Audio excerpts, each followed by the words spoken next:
I spent hours designing and building this cybersecurity home lab so that you can get valuable, practical, hands-on cyber experience. This lab is for someone who is a beginner in cybersecurity, or even for someone who is an advanced cyber engineer. As I like to call it, this is my very own Home SOC system with AI integrated into it. So get your book, get your pen, get your laptop, and let's get started. How's it going, guys, and welcome to another video. To those that are new to the channel, my name is Royden, a cybersecurity mentor in Melbourne, Australia. And I'm not one of those cybersecurity mentors that just sits in front of a camera and gives you advice on the different things you've got to do to break into cybersecurity. I build and I teach you how to build as well, because valuable practical experience is probably the only thing that can get you over the line in cybersecurity. And diving straight into today's video, which is a cyber home lab, also called as our very own Home SOC system, which is running off a centralized server.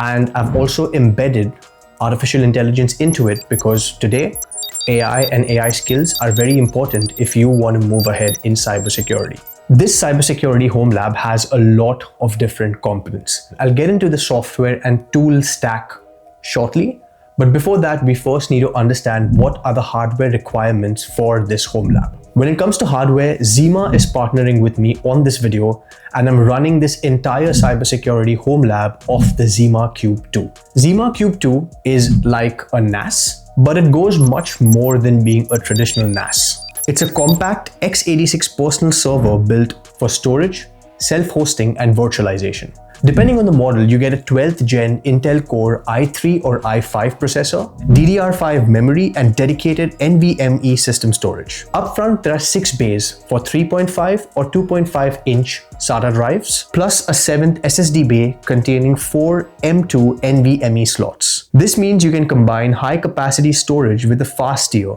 for containers, virtual machines, and your cybersecurity home lab as well. Connectivity includes dual 2.5 gigabit Ethernet ports, 10 gigabit Ethernet on higher end models, and two 40 gigabit Thunderbolt 4 ports. Zima Cube comes with its very own Zima OS, which is a nice and lightweight operating system.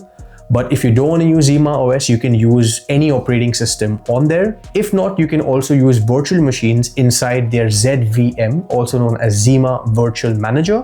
And that's what I have done for this cybersecurity lab as well. You can use it for backups, Plex, Docker, cybersecurity labs, or your very own private cloud to store images, videos, etc. All from one compact machine. The link to Zima is going to be in the description. So if you want to get a nice hardware central server, I highly recommend you should check this out. I have been using this for over 2 months now, and I have had 0 complaints. For this home lab, you can also use any old or spare laptop, as long as it has 8 to 16 GB RAM and a decent amount of storage, maybe up to 150 or 200 GB should also be enough. Coming to the software stack, we are going to be using a WAZUH manager and agent, NetalertX, Grafana for visualizations and dashboards, and AIRIA AI for our artificial intelligence integration. In order to understand this home lab, let's look at a diagrammatic representation of how things are going to sit. So first, we're going to have a virtual machine, which is our Ubuntu virtual machine, and we have a physical machine, which is our Windows laptop. Both of these are sort of connected on the same network because we are using a bridged network adapter. Once the networking is done and both of these devices can communicate with each other, on our Ubuntu VM, we are going to be running WAZUH manager.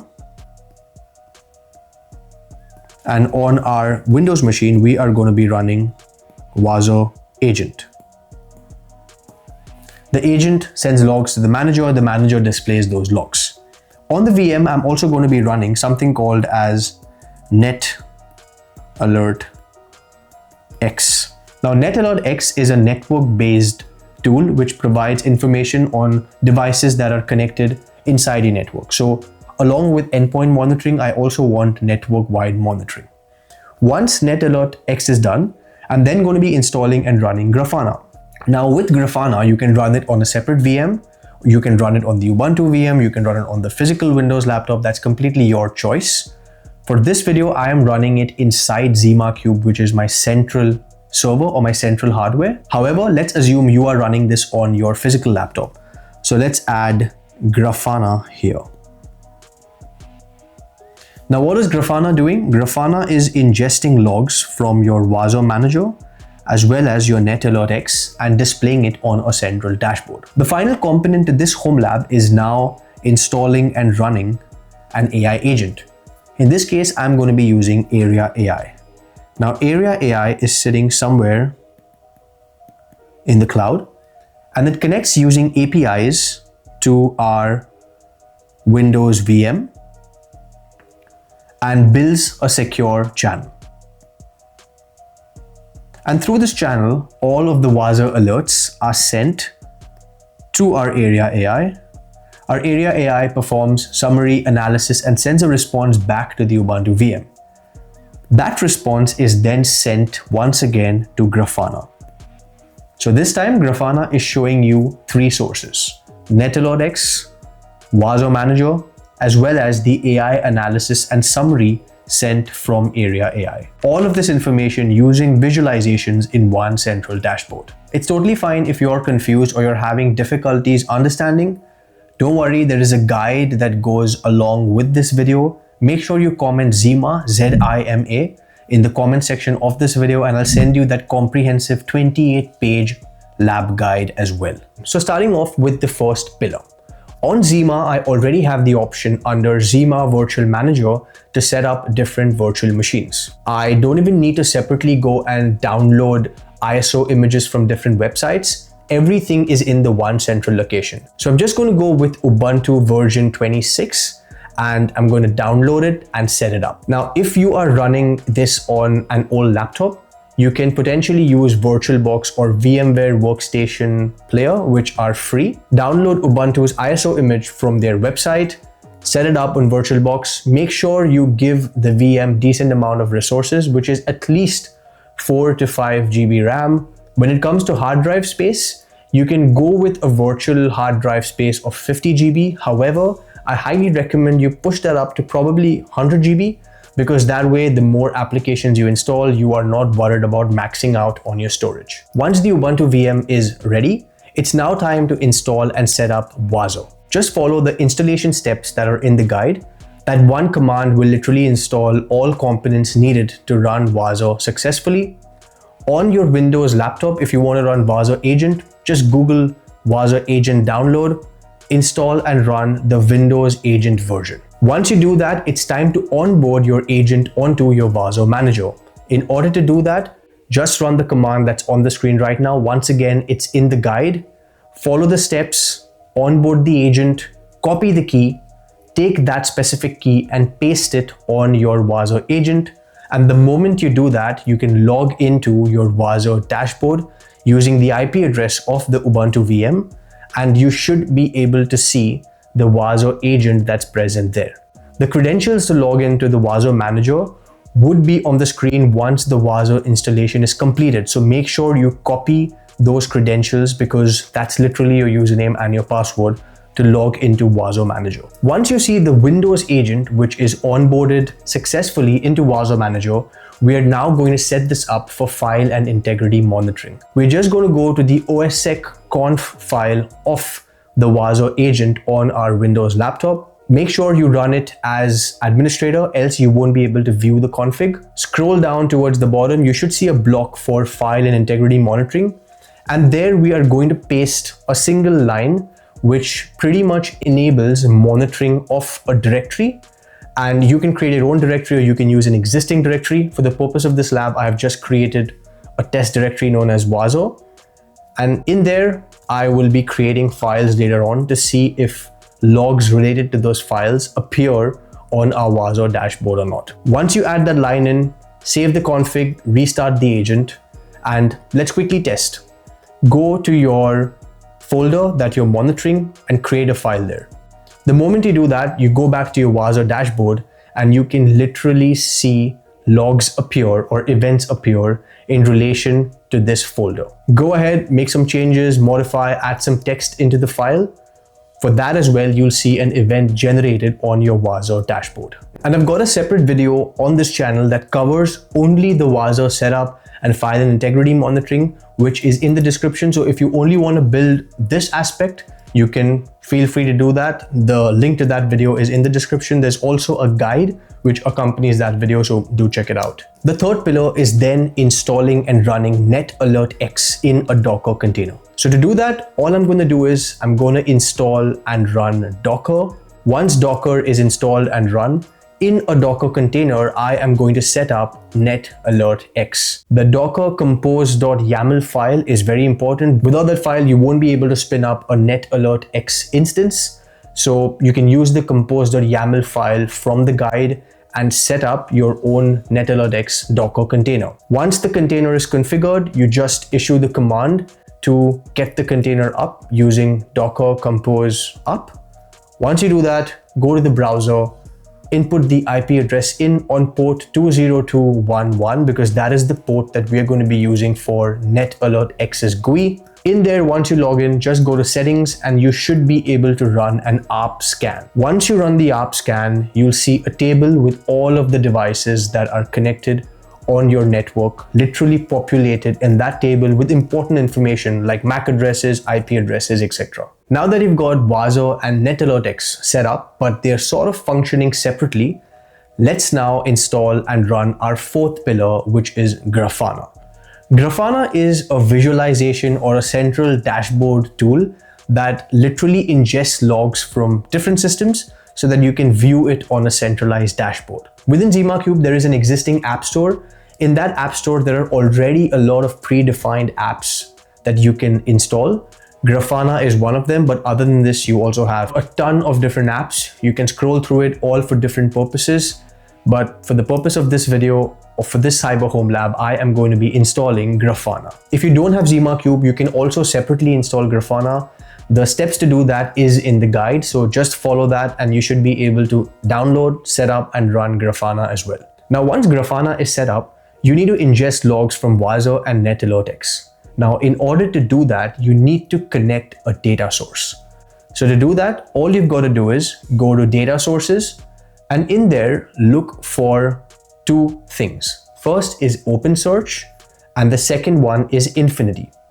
OpenSearch is a connector through which we will ingest logs from our WAZUH manager, whereas Infinity is a connector through which we will ingest logs, events, or metrics from NetalertX. When it comes to WAZUH, we are connecting to the WAZUH indexer, for which we are using credential-based access, whereas for NetalertX, we are connecting using a bearer token.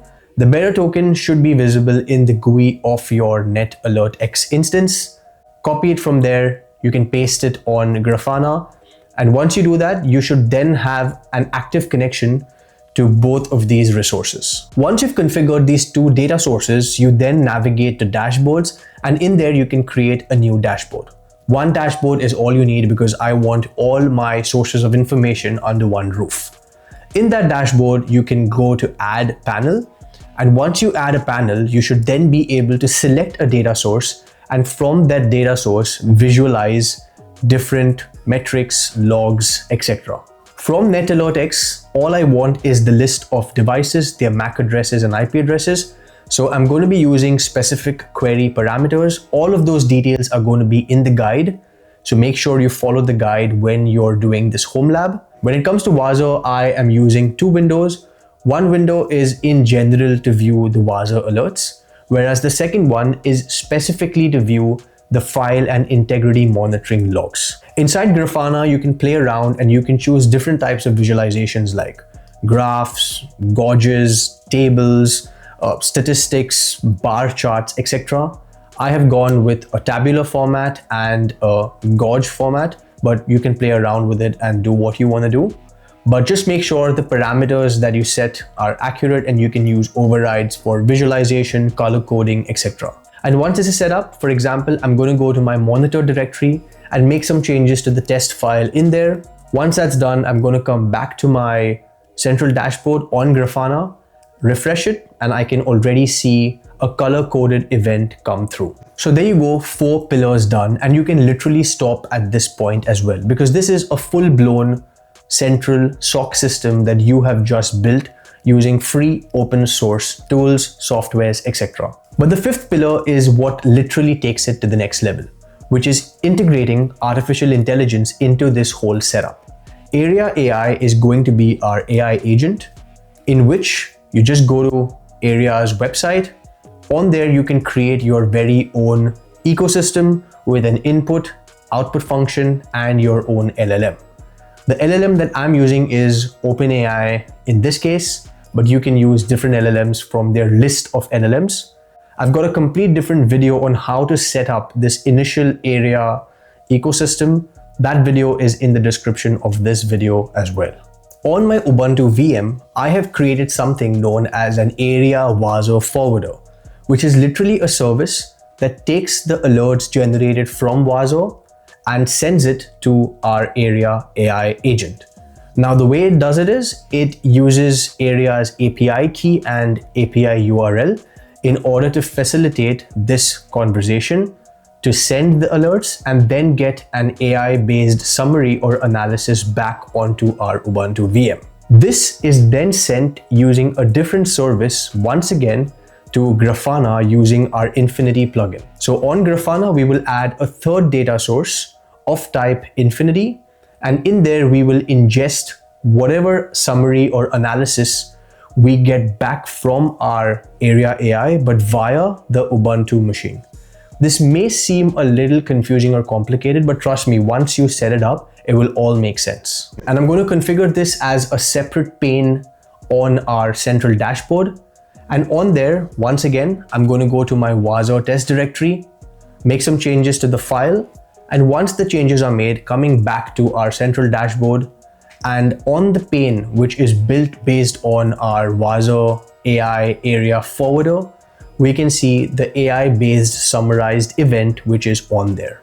So this is a fully power-packed cybersecurity home SOC lab, which has network monitoring, network analysis, endpoint monitoring, file and directory integrity monitoring, as well as using artificial intelligence with Python programming and API-based authentication and communication. As I said earlier as well, there is a lab guide that goes along with this video. Make sure you comment Zima, Z-I-M-A, in the comment section of this video, and I'll send you that 28-page comprehensive lab guide. You can spend a weekend and build the cybersecurity home lab and get a lot of valuable experiences, lessons, and trust me, it's an amazing process. When I designed this lab, it took so much out of me to put all of these different components into place. I would also like to thank Zima for partnering with me on this video. Their central server, which is the Zima Cube 2, is literally amazing. You can check the link in the description to get yourself your own central server that you can use for running a NAS, Plex server, home automation, or even cybersecurity home labs. The link's in the description. Let me know what you think about this video. I make a lot of cybersecurity home labs, roadmaps, etc. on this channel. Check them out. Thank you so much for watching, and I'll see you in the next video.